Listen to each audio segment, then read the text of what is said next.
स्वागत है आपका TV9 भारतवर्ष के इस ग्रैंड शो में। नमस्कार, आपके साथ मैं हूं गौरव अग्रवाल और आज TV9 भारतवर्ष आपके लिए G20 पर वो लेकर आया है जो आज तक कोई नहीं दिखा रहा। G20 में दिल्ली में सज चुका है ये दरबार और दिल्ली G20 की मेजबानी के लिए कैसे है तैयार, आज हम दिखाएंगे। क्या आपको मालूम है कि दिल्ली में किस तरह से चप्पे चप्पे पर G20 समिट के लिए सुरक्षा के इंतजाम किए गए हैं? 20 देशों के राष्ट्राध्यक्ष, यूरोपियन यूनियन के प्रतिनिधि और साथ ही मेहमान देशों के राष्ट्रपति और प्रधानमंत्री, पहला मौका है जब भारत में होंगे एक साथ। G20 का दिल्ली में जिस तरह से मंच सज चुका है, ये कह सकते हैं कूटनीति का महाकुंभ यहाँ पर अब होने वाला है और उसके लिए TV9 बिल्कुल तैयार है। चलिए तो मेरे सहयोगी मनीष झा भी इस वक्त हमारे साथ हैं और साथ ही जितेंद्र, जिस तरीके से दिल्ली में सुरक्षा के चाक चौबंद बंदोबस्त किए गए हैं उसी पर करेंगे चर्चा। तो G20 के लिए दिल्ली तैयार है, भारत तैयार है और TV9 भारतवर्ष आपको इसके बारे में बताने के लिए तैयार है। TV9 भारतवर्ष की ये बस मूव कर चुकी है। इंडिया गेट के चारों तरफ हम आपको दिखाएंगे G20 की तैयारियां, दिल्ली का दर्शन और G20 को लेकर, भारत को लेकर दुनिया क्या सोच रही है, इस बारे में बात करेंगे। और शुरुआत करते हैं, हमारे साथ यहाँ पर अचल मल्होत्रा हैं, फॉर्मर एम्बेसडर। सर मुझे ये बताइए, सीधा सवाल, सिंपल सवाल, हमारे जो व्यूअर इस वक्त देख रहे हैं, दिल्ली में हम चल रहे हैं, दिल्ली में पूरे दुनिया भर के लोगों की निगाहें टिकी हैं, ये G20 इतना इंपॉर्टेंट क्यों बन गया है, बताइए सर। देखिए, आपके दर्शकों को ये जानना बहुत ज़रूरी है कि G20 की आफ्टर ऑल इम्पोर्टेंस क्या है। आप इसे इस तरीके से देखिए, G20 एक यूनिक इंटर गवर्नमेंटल ग्रुपिंग है जिसमें एक तरफ दुनिया की सबसे एडवांस्ड इकोनॉमीज़ हैं जिसमें अमेरिका, वेस्टर्न यूरोप और दूसरी आगे बढ़ती हुई इकोनॉमीज़ हैं, और दूसरी तरफ दुनिया की इमर्जिंग इकोनॉमीज़ और डेवलपिंग इकोनॉमीज़ हैं। और आने वाले वक्त में उम्मीद ये की जा रही है कि अफ्रीका यूनियन भी इसमें शामिल हो जाएगा। तो ये बहुत ही एक इंक्लूसिव इंटर गवर्नमेंटल फोरम है जिसका पूरा फोकस जो है global financial system, global finance, sustainable development और इंक्लूसिव ग्रोथ, यानी कि ऐसा विकास जिसका बेनिफिट समाज के सबसे नीचे स्तर पे खड़े हुए लोगों के लिए भी हो। लेकिन सर, विकास की बात कर रहे थे तो मैं उस कर्तव्य पथ की तरफ और वो खास तस्वीरें भी दिखाना चाहूंगी, क्योंकि आप और हम जब दिल्ली के इस पूरे रास्ते से गुजरते हैं तो दिल्ली की एक VIP रूट को देखते हैं। लेकिन आज पूरी दिल्ली जिस तरीके से VIP रूट में तब्दील हो चुकी है, उसके तहत ये समझना और जानना बहुत जरूरी है कि G20 की मेजबानी के लिए दिल्ली की ये तैयारी कैसी है। मैं अपने कैमरामैन को कहूंगी कि ये पूरा रूट आप अब दिखाएं, क्योंकि नेशनल वॉर मेमोरियल के बिल्कुल नजदीक इस रूट पर हम हैं, जहां पर TV9 भारतवर्ष की इस हाईटेक बस के जरिए न सिर्फ G20 के इंडिया प्रेसिडेंसी को लेकर एक्सपर्ट्स के साथ हम बात कर रहे हैं, लेकिन यहाँ पर देखिए किस तरीके से इंडिया गेट की तरफ बढ़ते हुए फॉरेन एक्सपर्ट प्रोफेसर साहब इस वक्त हमारे साथ हैं। इंडिया की G20 प्रेसिडेंसी का मतलब क्या है, पूरी दुनिया एक परसेप्शन के तौर पर भारत को कैसे देख रही है और परफॉर्मेंस के तौर पर क्या एक्सपेक्ट कर सकती है? देखिए, पूरी दुनिया इस समय भारत के ऊपर आंखें बिछाई बैठी है और दिल्ली जिस तरह दुल्हन सी सजी है, उसमें किसी को ये आश्चर्य नहीं होना चाहिए कि भारत G20 की प्रेसिडेंसी में अब एक नए स्टेज पे आने वाला है। और ऐसे समय में जब पूरी दुनिया में तनाव है, और ऐसा ही नहीं, तनाव ही नहीं, जबकि UN जैसी संस्था पूरी तरह निष्क्रिय दिख रही है, तो इस तरह मल्टीलैटरल ऑर्गेनाइजेशन, खासकर G20 और वो भारत की मेज़बानी, भारत की प्रेसिडेंटशिप, एक भारत को एक नए ऊंचाई पर ले जाएगी। खासकर हम ऐसे देश हैं जो ग्लोबल साउथ की आवाज़ आज से नहीं, आज से 75 साल पहले से करते आए हैं, उसमें एक इम्पॉर्टेंट नींव होगी, एक कड़ी होगी, जिसके चलते ये संस्था जो G20 की है वो आगे बढ़ रही है। इसके अलावा इस बार पहली बार अफ्रीकन यूनियन इसमें आ रहा है, तो G20 साउथ और नॉर्थ को मिला के एक नया मंच बनेगा। और ऐसे मंच की बात करिए तो सॉरी टू बटन, मैं देख रही हूँ ये सड़क जा रही है सीधे प्रगति मैदान की तरफ, और जो भव्य तरीके से मंच तैयार हुआ है, मंडपम, वो सबसे खास है और उसकी चर्चा अब दुनिया भर में हो रही है। गौरव, बिल्कुल, और देखिए इससे लाइव दर्शन आपको कौन कराएगा जब स्टूडियो खुद उठकर यहाँ सेंट्रल दिल्ली में आ गया हो। G20 को लेकर TV9 की बस खुद सेंट्रल दिल्ली में आ गई हो विद एक्सपर्ट्स। हमारे साथ जनरल दत्ता भी हैं। जनरल दत्ता, एक मिलिट्री स्ट्रैटेजिस्ट के पॉइंट ऑफ व्यू से आप इस G20 समिट को कैसे देखते हैं? देखिए, ऐसा है कि इंटरनेशनल जियोपॉलिटिक्स में आज जो भारत ने एक मुकाम हासिल किया है as a global leader of the global south, ये पूरी दुनिया में एक तरफ पूरा डेवलप्ड नेशंस हैं, रिच कंट्रीज़ हैं, और दूसरी तरफ इमर्जिंग इकोनॉमीज़ हैं, और तीसरी तरफ वो मुल्क हैं जो बिल्कुल पिछड़े हुए हैं।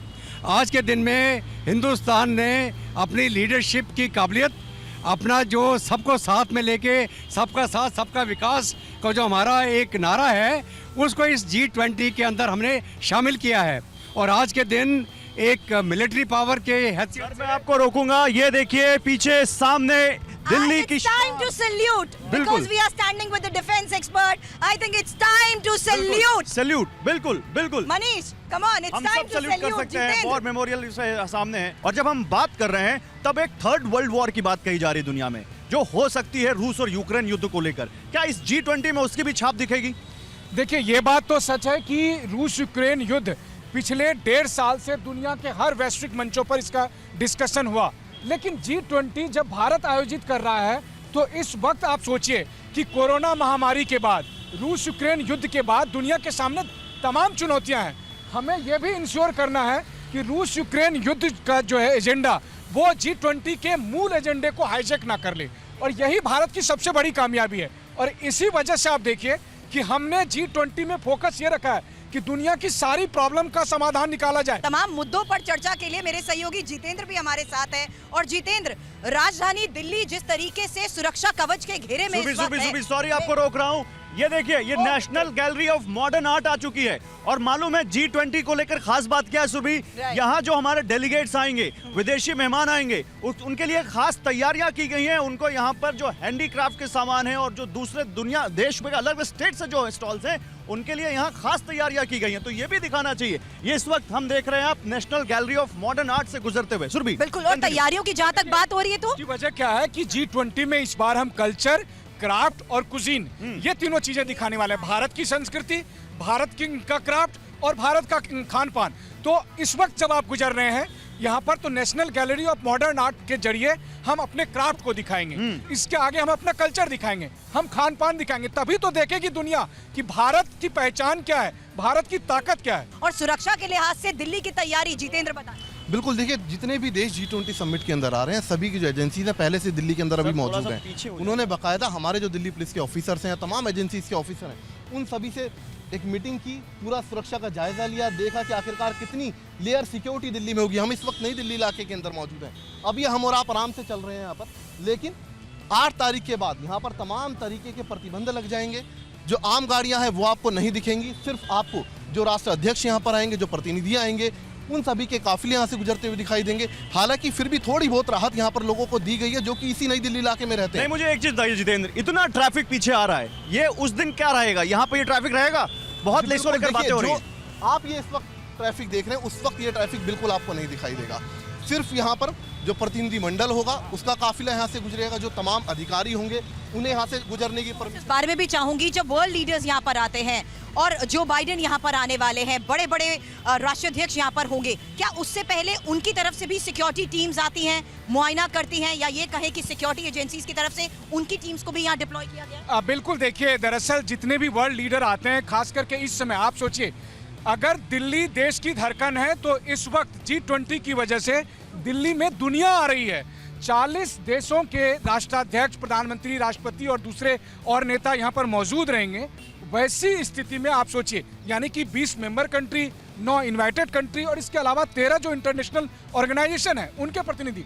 वैसे वक्त में अगर मैं कहूँ कि इस वक्त जहाँ पर हम चल रहे हैं, ये दुनिया की सबसे सुरक्षित जगह बनने वाली है, और कारण भी है, चाहे वो अमेरिका से लेकर आप दक्षिण अमेरिका तक चले जाए, पूरी दुनिया का प्रतिनिधित्व यहाँ रहेगा। और दिल्ली तो कितने खूबसूरत तरीके से इसके लिए तैयार हुई है। लेकिन अमिताभ जी, आप तो दुनिया घूम के आए, दुनिया की राजनीति को, दुनिया की नब्ज को समझते हैं।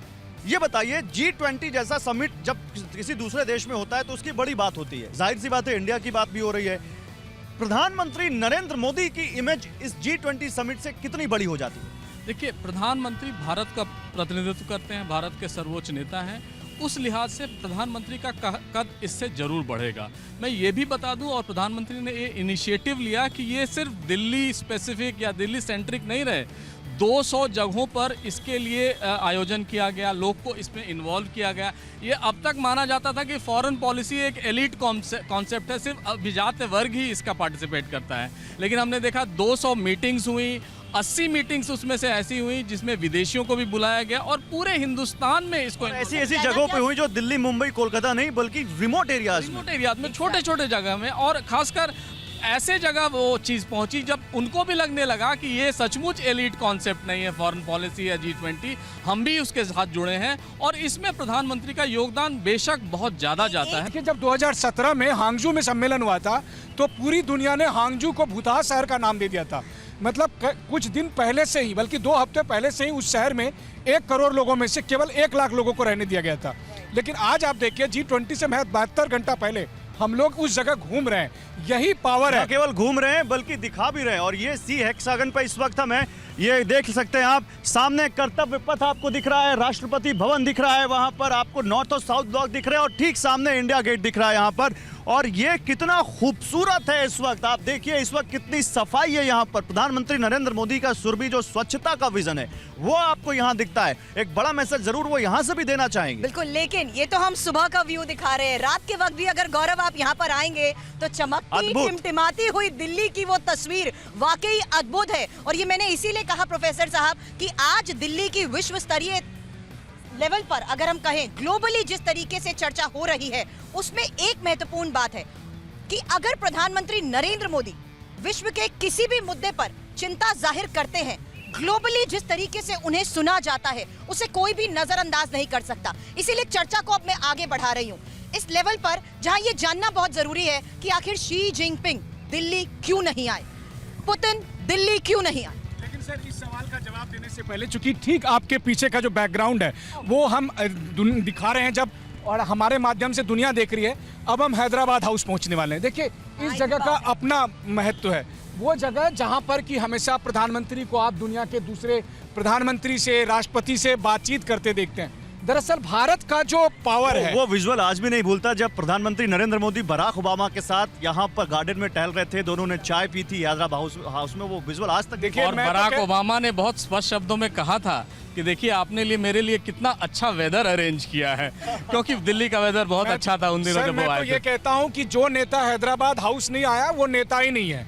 तो मतलब यही है कि अगर जिस राष्ट्राध्यक्ष को यहाँ आने का मौका नहीं मिला तो इसका मतलब यह है कि वो दुनिया में उसकी कोई स्टैंडिंग नहीं है। मैं तो यही मानकर चलता हूँ। G20 में भी हैदराबाद हाउस में कोई इवेंट होने वाला है और ऐसे में क्या एक्सपेक्ट कर सकते हैं, क्योंकि हालांकि ये इंपॉर्टेंट है कि अभी पूरे स्केड्यूल के तहत कई महत्वपूर्ण मीटिंग्स होने वाली हैं।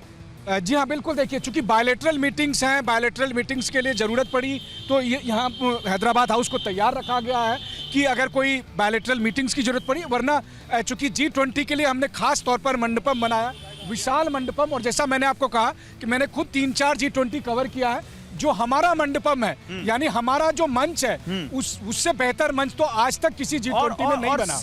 सबसे बड़ी बात जो वसुधैव कुटुंबकम का मंत्र है भारत का, जो G20 का एक हमारा मोटो भी है, उसकी झलक भी देखने को मिलती है, भारतीयता की झलक देखने को मिलती है, भारत की संस्कृति की झलक देखने को मिलती है। लेकिन बात केवल संस्कृति, व्यापार और ट्रेड तक नहीं रह गई है। जनरल दत्ता, अब बात उस दौर में जब एक बहुत बड़ी वॉर चल रही हो दुनिया के एक हिस्से में और कहीं ना कहीं वर्ल्ड ऑर्डर को वो अफेक्ट कर रही हो, G20 पर उस युद्ध की क्या छाप देखते हैं? या मैं सवाल को अगर बदलूं, G20 से उस युद्ध के लिए कोई दिशा देखते हैं आप, कहीं कोई शांति की कोई पहल देखते हैं आप? देखिए ऐसा है, जो आज के दिन रूस और यूक्रेन के युद्ध के कारण पूरी दुनिया के अंदर जो एक instability, economic meltdown, energy crisis, food security के ऊपर जो अंकुश लग रहा है, ये बहुत बड़े मुद्दे हैं। दूसरा क्या है कि ये युद्ध कैसे रोका जाए और इस युद्ध को रोकने के लिए क्या चेष्टा होनी चाहिए, उसके अंदर भारत का क्या योगदान रहेगा। तो ये मुद्दे जो हालांकि G20 के बहुत सारे और फोरम्स हैं जिनके ऊपर चर्चा हो रही है, ये यूक्रेन और रूस वॉर का भी बहुत बड़ा मुद्दा इसके अंदर शामिल रहेगा। और ये कोशिश की जाएगी वेस्टर्न वर्ल्ड के द्वारा कि किसी प्रकार रूस के ऊपर दबाव बनाया जाए कि इस युद्ध को रोका जाए या उनकी टर्म्स पे रोका जाए। अचल सर, मैं इस पर अचल सर का नोट चाहूंगी सर, लेकिन ये बात तो उन्होंने पहले से ही कह दी कि ये कोई महत्वपूर्ण मुद्दा नहीं है जिसका G20 में चर्चा हो। और दूसरी बात मैंने जो कही युद्ध के हालात को देखते हुए कि जब प्रधानमंत्री नरेंद्र मोदी कुछ कहते हैं तो विश्व उनकी हर चिंता को गौर से सुनता है और समझता भी है। ऐसे में G20 में शी जिनपिंग का ना होना, पुतिन का ना होना, क्या मतलब है, क्या वजह है? देखिए सुरभि, सबसे पहले तो मैं आपके दर्शकों को लिए क्लैरिफाई करना चाहूँगा कि G20 का जो कोर ऑब्जेक्टिव्स हैं वो फाइनेंशियल स्टेबिलिटी है, इंक्लूसिव ग्रोथ है, सस्टेनेबल डेवलपमेंट है। जियोपॉलिटिकल इश्यूज को जानबूझकर इसके मैंडेट और एजेंडा से बाहर रखा गया है, लेकिन वो ऐसा गया कि रशिया यूक्रेन के कॉन्फ्लिक्ट में जो पोलराइजेशन हुआ है, जिसमें अमेरिका एक तरफ, उसके नेटो अलाइज एक तरफ और चाइना और रशिया दूसरी तरफ आ गए हैं, तो चाहते ना चाहते इसका जो शेडो है वो G20 की डेलिब्रेशंस के ऊपर पड़ रहा है। और रोकूंगा, देखिए उधर तैयारियां दिख रही हैं, मुझे पुलिस वाले दिख रहे हैं सर, जो वहां पर अब रोप्स लेकर आए, कैमरा सहयोगी अगर दिखा सकें, और यहां पर अब बैरिकेडिंग की और यहां पर पूरी तरह से वो तमाम ट्रैफिक को कंट्रोल करने की तैयारियां हमें अब दिखती भी हैं यहाँ पर। मुझे बताया गया, जितेंद्र सर मैं आपसे इस पर बात करूंगा, जितेंद्र मुझे बताया गया 1,30,000 जवान, जिसमें एक ब्लू आर्मी भी है कुछ स्पेशल। बिल्कुल, देखिए दिल्ली पुलिस की तरफ से तकरीबन 50,000 जो पुलिस के जवान हैं वो तैनात रहेंगे। इसके अलावा पैरामिलिट्री फोर्स में CRPF, BSF, इसके अलावा जो अदर एजेंसीज हैं सभी सड़कों पर मौजूद होंगी। बाकायदा जितने भी वेन्यूज़ हैं वहाँ पर होंगे। खास बात इस बार अरेंजमेंट ये किया गया कि जो NSG हैं उनके कमांडर तैनात किए गए। हर वेन्यू के ऊपर अंदर एक NSG कमांडर तैनात होगा जिसकी जिम्मेदारी होगी उस पूरे वेन्यू की सुरक्षा करना। इसके अलावा दिल्ली पुलिस के जो स्पेशल CP होते हैं, पहली बार उन्हें 3-3 होटल्स दिए गए, यानी कि एक स्पेशल CP की जिम्मेदारी होगी 3 होटल्स का मैनेजमेंट देखना। तो आप इसी से समझिए कि तैयारी कितने बड़े पैमाने पर की जा रही है कि पूरा सरकारी अमला, तमाम अधिकारी, सिपाही से लेकर अधिकारी तक सड़कों पर मौजूद होंगे। जी देखिए अभी शी जिनपिंग की बात हो रही थी, मैं क्विकली एक बटन कर देता हूँ उसमें। शी जिनपिंग नहीं आए हैं, ये भारत का लॉस नहीं है, G20 का लॉस नहीं है, ये चीन का और शी जिनपिंग का लॉस है, क्योंकि भारत को इससे कोई फ़र्क नहीं पड़ेगा। मैं ये भी बता दूं, शी जिनपिंग का नहीं आना उनके व्यक्तिगत कारण हो सकते हैं, आसियान में भी वो नहीं जा रहे हैं, अभी जो 6-7 में जो प्रधानमंत्री मोदी जा रहे हैं, तो शी जिनपिंग का नहीं आना एक प्रतीकात्मक रूप से एक सेटबैक तो है, लेकिन वो भारत के लिए और G20 मूवमेंट के लिए नहीं है। हाँ, वो आते तो हमें अच्छा लगता, और पुतिन पर कई कयास लगाए जा रहे हैं कि ICC में वो नहीं आए के चलते वो नहीं आ रहे हैं। भारत ना ICC का मेंबर है, ना रूस ICC का मेंबर है, तो उससे तो ये अलग है। लेकिन राष्ट्रपति पुतिन कहीं नहीं जा रहे हैं, किसी भी विदेशी इसमें नहीं, एक्सेप्ट चाइना गए और SCO की मीटिंग में गए थे। ये तो रीजन मिल गया पूरे वेस्ट को स्पेक्युलेट करने का, पुतिन की मौजूदगी ना होते हुए किसी भी प्लेटफॉर्म पर। लेकिन सुरभि एक चीज मैं बोलना चाहता हूं, जो बाइडेन ने भी कहा शी जिनपिंग से मुलाकात नहीं हो पा रही। नहीं, वो जो बाइडेन तो खैर कह रहे हैं, उस पर बात करूंगा, अचल से कुछ नहीं कहता, लेकिन इस वक्त हम कहाँ पे हैं? हाँ। इस वक्त हम सर एडवर्ड लुटियन द्वारा बसाई गई लटियंस दिल्ली में, और ये 1920 से 1940 के बीच बसाई गई इस दिल्ली को एक आइकन के तौर पर पेश किया जाता था। लेकिन प्रधानमंत्री नरेंद्र मोदी अब कह रहे हैं कि हमें सेंट्रल दिल्ली से निकालकर दिल्ली की सरकार को पूरे भारत तक लेकर जाना है, और G20 का मकसद भी क्या वो यही हो सकता है सर कि हमें जिस ग्लोबल साउथ को रिप्रेजेंट करने की वो कोशिश करते हैं, कहते हैं मैं ग्लोबल साउथ की आवाज हूं।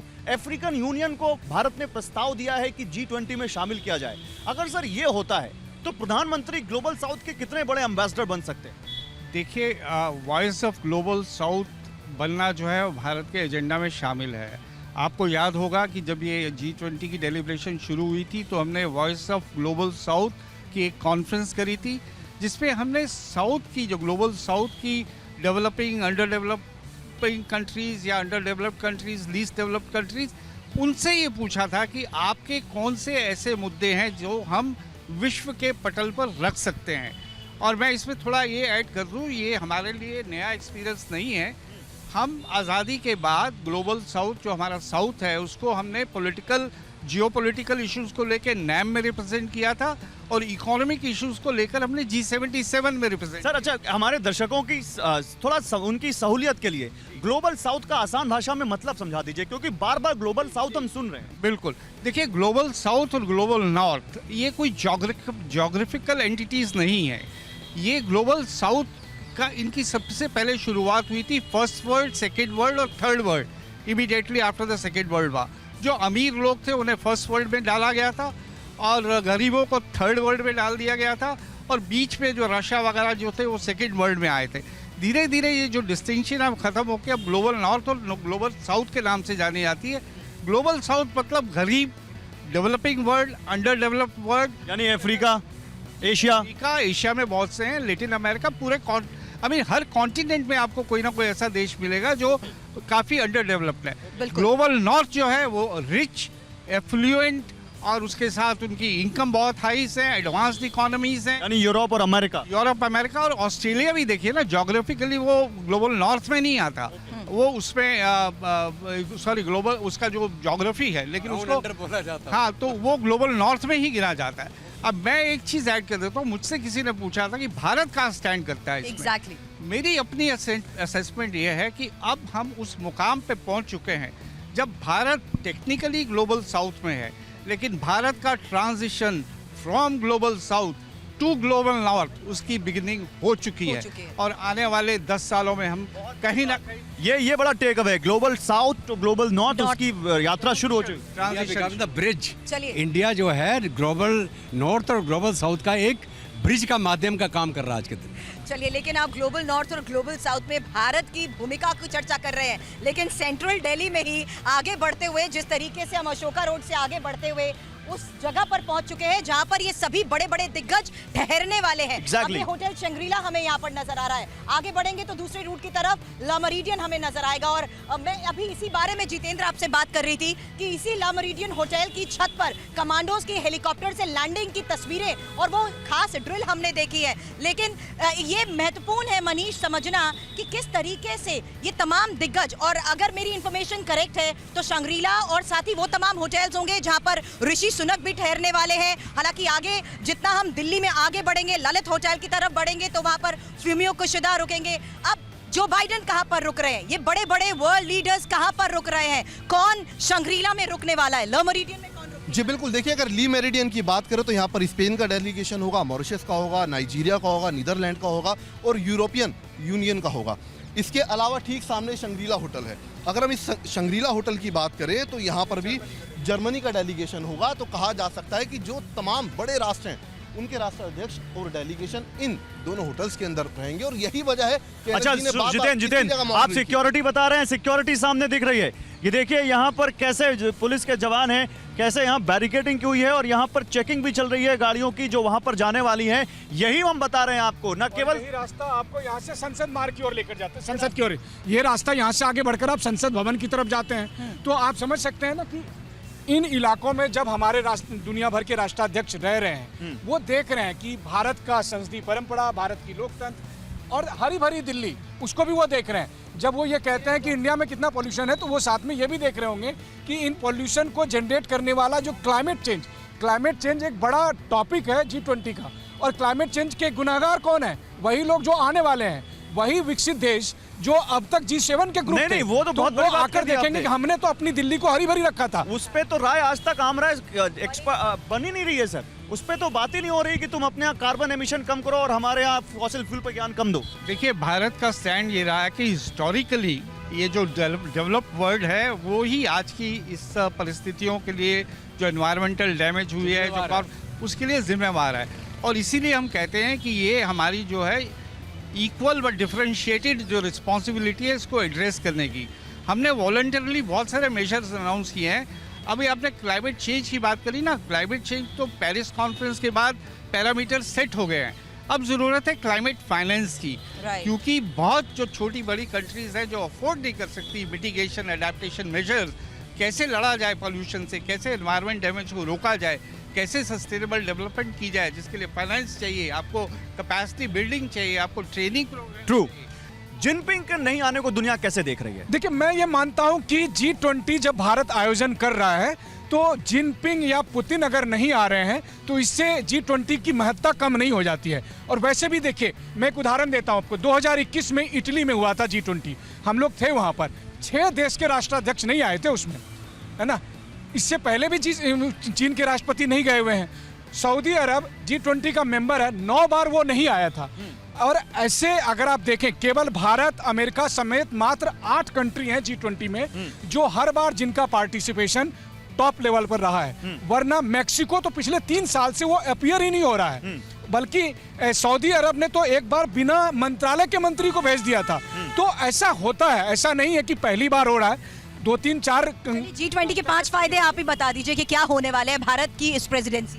देखिए, G20 का पहला फायदा ये होगा कि ये जो रूस और यूक्रेन युद्ध के बाद दुनिया के सामने अलग अलग तरह की समस्या आई है, खाने पीने को लेकर, तेल को लेकर, फर्टिलाइजर को लेकर, इन सब पर क्या सॉल्यूशन होगा वो हम पहला एक चीज पाएंगे। दूसरी बात, रूस और यूक्रेन के युद्ध के बाद जो दुनिया एकदम बटी हुई थी, कोई किसी से बात करने को तैयार नहीं था। आपने देखा कि किस तरीके से वेस्ट वर्सेस रूस का चल रहा है। हम एक प्लेटफॉर्म देने वाले हैं कि भैया आओ, बैठो, बात करो, बात से ही समाधान निकलेगा। तीसरा फायदा ये होगा कि जो बात अभी एम्बेसडर मल्होत्रा आपको कह रहे थे, इंडिया अब जो है वो डेवलपिंग से डेवलप की ओर जा रहा है। दुनिया भारत की ताकत देख रही है। नहीं, उसके बावजूद क्योंकि एम्बेसडर मल्होत्रा हमारे साथ हैं। सर, मैं आ रहा हूँ जनरल दत्ता आपके पास। अब हम बात चाइना की कर रहे हैं। एक और चीज़ है एम्बेसडर मल्होत्रा, जिस फैक्ट को मैं रखना चाह रहा था, 10 महीने से चाइना ने भारत में अपने राजदूत की नियुक्ति यहाँ नहीं की है, जबकि ये माना जाता है चाइना में कि ये टॉप 10 पोस्ट में आती है और भारत में राजदूत मतलब उनका उप विदेश मंत्री का दर्जा, और अब जिनपिंग नहीं आ रहे हैं। मैसेजिंग क्या है ये? देखिए, मैसेजिंग चाइना से हमेशा जो है कॉन्ट्राडिक्टरी और कॉन्फ्लिक्टिंग आती है। प्राइमा फेसी वो ग्लोबल टाइम्स के थ्रू ये मैसेजिंग करते हैं कि हम भारत से बातचीत करना चाहते हैं, जो सीमा का मुद्दा है उससे बैक बर्नर पे रख दिया जाए, दूसरे इश्यूज पे बात की जाए।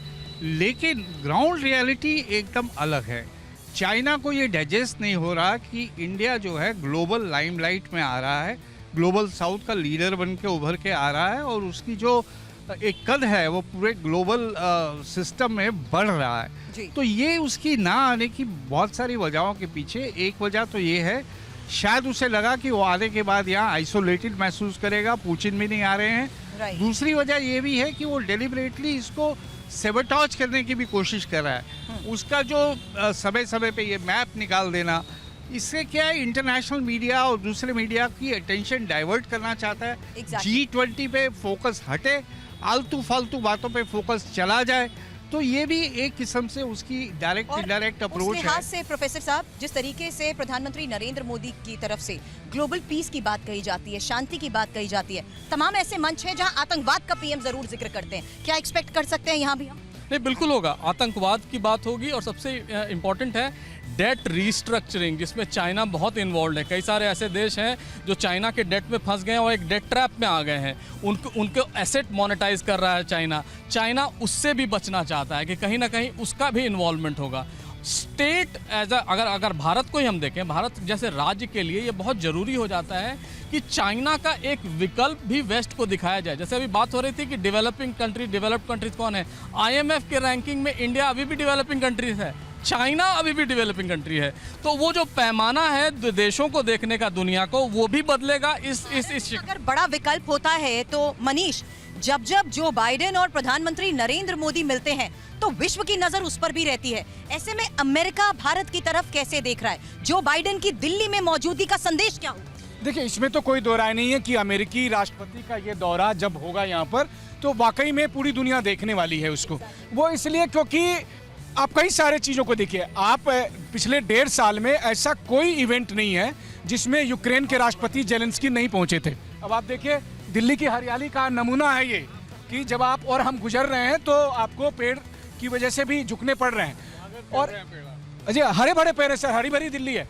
अब कहने का मतलब ये है कि इसी हरी भरी दिल्ली में हम दिल खोलकर सबका हरा भरा G20 भी होने वाला है। जी हाँ, लेकिन इसी दिल खोलकर हम सबका स्वागत कर रहे हैं। लेकिन हमने जेलेंस्की को कहा, भैया तुम अभी वहीं रहो। अच्छा, जेलेंस्की को मैं G7 में था, वहां भी जेलेंस्की का आने का कुछ पहले से तय प्रोग्राम नहीं था, लेकिन वो अचानक से हिरोशिमा में अचानक से जबरदस्ती पहुंच गए थे। हाँ। वो डेस्परेट थे, जबरदस्ती पहुंच गए थे। हमें खाली ध्यान ये रखना है कि वो जबरदस्ती यहाँ ना आ जाए कि भाई साहब मैं कहीं और जा रहा था और हमें प्लेन की स्पेशल लैंडिंग करनी पड़ी। इसलिए बार बार हमें अधिकारी, देखिए मैं यही कह रहा हूँ, G20 में भारत की सबसे बड़ी सफलता ये है कि हमने दुनिया के जो कुछ वेस्टर्न एजेंडा है उनको हावी नहीं होने दिया, जिसमें से एक ये है कि हर मंच पर जेलेंस्की को खड़ा कर दो और वो बोलेगा। और आपका असली मुद्दा ये है कि भारत के 140 करोड़ के ही नहीं बल्कि 700 करोड़ लोगों का पेट कैसे बढ़े, 700 करोड़ लोगों का विकास कैसे हो। आप एक चीज़ और देखिए, पहली बार ऐसा हुआ है कि G20 सम्मेलन से पहले हमने 175 देशों को 125 देशों को जोड़ा था, जिससे हमने बात की थी कि नहीं, भैया आप आपने कहा बताओ कि आप 700 करोड़ लोगों का पेट कैसे भरे। तो आजकल हमारा एक पड़ोसी है, वहां के लोगों के लिए पेट भरना थोड़ा मुश्किल हो गया है, महंगाई इतनी बढ़ गई है। जनरल दत्ता, आप क्योंकि सिक्योरिटी एक्सपर्ट हैं, पाकिस्तान बहुत बड़ी बड़ी डींगे हाँकता है और वो हम देखते भी हैं उस देश का क्या हाल है। भारत कंपटीशन तो पाकिस्तान से कभी करता नहीं क्योंकि उस लायक भी नहीं बचा अब, लेकिन क्या एक मैसेज है पाकिस्तान जैसे पड़ोसी को इस G20 से? बिल्कुल, बहुत बड़ा मैसेज है। अगर आज के दिन में आप पाकिस्तान जाएं और पाकिस्तानी अपने दादा परदादा को कोस रहे हैं कि भैया हिंदुस्तान छोड़ के पाकिस्तान में आप क्यों आ गए, हम हिंदुस्तान में अच्छे रहते। तो ये जो पाकिस्तान कर रहा था आतंकवाद, जाली नोट, ये जो आपने नोटबंदी करी, एक बहुत बड़ा फैक्टर था। इनकी सारी इकॉनमी डूब गई, ये हमारे पैसे पे जिंदा थे पाकिस्तान। आज उसका नतीजा वहाँ दिख रहा है पाकिस्तान के अंदर। भूखों मर रहे हैं, पेट्रोलियम प्रोडक्ट इनके पास नहीं है, खाने को पैसा नहीं है, बिजली के दर इतने महंगे हो गए हैं कि वो बिजली के बिल नहीं पे कर पा रहे। जनरल दत्ता, जिस वक्त TV9 की ये ग्रैंड बस आगे बढ़ रही है और आप पाकिस्तान पे चर्चा कर रहे हैं, पीछे में ही पाकिस्तान के हाई कमिश्नर को जो आवाज दिया गया है वो भी यहीं पर है। तो आप ये सोचिए कि TV9 की ये कवरेज कितनी व्यापक होगी कि हम दिल्ली में उन तमाम जगहों को छू रहे हैं जो इवेंट होगा। हमने दिखा दी, वैसी दिल्ली तो किसी चैनल ने नहीं दिखाई। ये तो गारंटी है, आजकल गारंटी का मौसम है, तो ये हमारी गारंटी है। चप्पे चप्पे पर कमांडोज तो नजर आ रहे हैं, लेकिन उस रूम के बारे में, उस सिक्योरिटी के लिहाज से बनाए गए रूम के बारे में भी आपसे जानना चाहूंगी, जहां पर हर चीज को दिल्ली में मॉनिटर किया जा रहा है। किस तरीके से वहां पर नजर रखी जा रही है? जी, अगर दिल्ली की बात करें, लुटियन जोन की बात करें, अकेले लुटियन जोन के अंदर तकरीबन 10,000 CCTV कैमरे अलग से लगाए गए हैं। जो पहले थे वो हैं, इसके अलावा 10,000 कैमरे, यानी कि जितने भी ब्लैक स्पॉट हो, चाहे जितने भी इलाके हो, हर जगह CCTV कैमरे लगाए। अच्छा, मैं फिर से रोकूंगा, सॉरी। भारतीय इतिहास अनुसंधान परिषद से गुजर रहे हैं हम। सर, इतिहास के पन्नों में G20 कहाँ जाएगा ये वाला? नहीं, बिल्कुल, ये एक देखिए, मैंने कहा 21वीं शताब्दी का ये सबसे बड़ा आयोजन है हिंदुस्तान। अनुसंधान हो रहे होंगे इस पे भी? ये तो हिस्टोरिकल रिसर्च है, नैम पे होंगे, बैंडूंग कॉन्फ्रेंस पे होंगे ना इस पे? बिल्कुल होगा, बिल्कुल होगा। और ये मुद्दा हमारे स्कूल ऑफ इंटरनेशनल स्टडीज में हम इस पर जी इतिहास तो बनेगा, और इतिहास बन भी रहा है। एक ऐसा आयोजन हो रहा है और एक ऐसे समय में हो रहा है जब विश्व में तनाव है, भूखमरी के कगार पे हैं बहुत सारे राज्य, इन्फ्लेशन है, मुद्रास्फीति हो रही है। ऐसे समय में होना ये एक रिसर्च का मुद्दा है और आने वाले जनरेशन के लिए एक बहुत बड़ा एक सबक होगा। भारत तो मेजबान है ही, साथ में अगर बात करें Argentina, Australia, Brazil, Canada, China, France, Germany, Indonesia, Italy, Japan, Republic of Korea, Mexico, Russia, Saudi Arabia, south Africa, Turkey, United kingdom, United states and European union, और उसके अलावा दुनिया की कुछ अलग अलग बड़ी प्रतिष्ठित एजेंसी जैसे WHO और जैसे IMF, इनके भी यहाँ पर आप फ्लैग्स देख सकते हैं जो यहाँ पर लगाए गए हैं। ये मैसेज जाता है कि जब हम इतना बड़ा इवेंट कर सकते हैं, दुनिया के 20 देशों को होस्ट कर सकते हैं, तो हमारी सिक्योरिटी और हमारी एजेंसीज कितनी हाईटेक हो चुकी हैं, कितनी एडवांस हो चुकी हैं। बिल्कुल, इसमें कोई शक नहीं है। इंडिया जो है पूरी दुनिया में एक विश्व शक्ति है। न्यूक्लियर पावर के अलावा जो हमारी मिलिट्री है, नेवी है, एयरफोर्स है, आज के दिन में दुनिया की टॉप मोस्ट जो फोर्सेज हैं उसके अंदर शामिल है। तो भारत की वैश्विक छवि पर असर की बात हमने की है, लेकिन ग्लोबल साउथ की भारत कैसे आवाज बन रहा है उसके असर की भी हमने बात की है। लेकिन महत्वपूर्ण है, अफ्रीकी संघ को G20 सदस्यता की वकालत जिस तरीके से भारत कर रहा है उस पर फैसला होता है, तो क्या कूटनीति के लिहाज से भारत के स्टैंड को दुनिया देगी? देखिए, अफ्रीकन यूनियन में 55 देश हैं वो पूरे अफ्रीका में।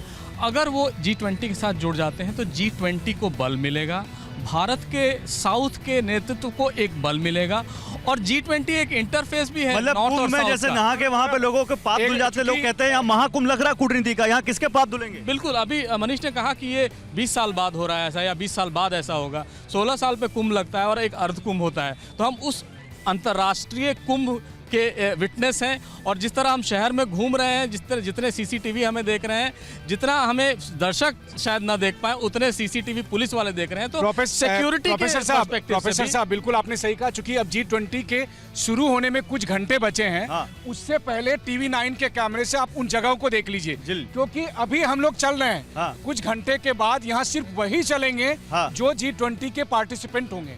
G20 के डेलीगेट्स होंगे, हाँ। उसके अलावा कोई और नहीं। तो टीवी 9 के कैमरे पर हम इसीलिए इस इलाके कोई को नहीं, दिखा कोई रहे नहीं, हैं। G20 तो हम दिखाते रहेंगे। हमने ये जो रिकॉर्ड किया हम ये दिखाते रहेंगे अपने दर्शकों को। और देखिए, हम जो ये शो आपके लिए लेकर आए हैं, हमारा मकसद यही था कि हम दिल्ली के साथ साथ दुनिया में जो इस वक्त G20 को लेकर बात हो रही है और भारत उसके लिए कैसे तैयार है सुरभि, वो हम दिखा सकें। बिल्कुल, तो G20 का ये दिल्ली दरबार कैसा है और किस तरीके से सुरक्षा के इंतजाम किए गए हैं, इस बारे में हमने एक्सपर्ट्स के साथ, हमारे सहयोगियों के साथ की है चर्चा। लेकिन कूटनीति के इस महाकुंभ की एक एक जानकारी इसी तरीके से खास पेशकश के जरिए आपको मिलेगी TV9 भारतवर्ष पर। आप हमारे साथ जुड़े, आप सभी का बहुत बहुत शुक्रिया।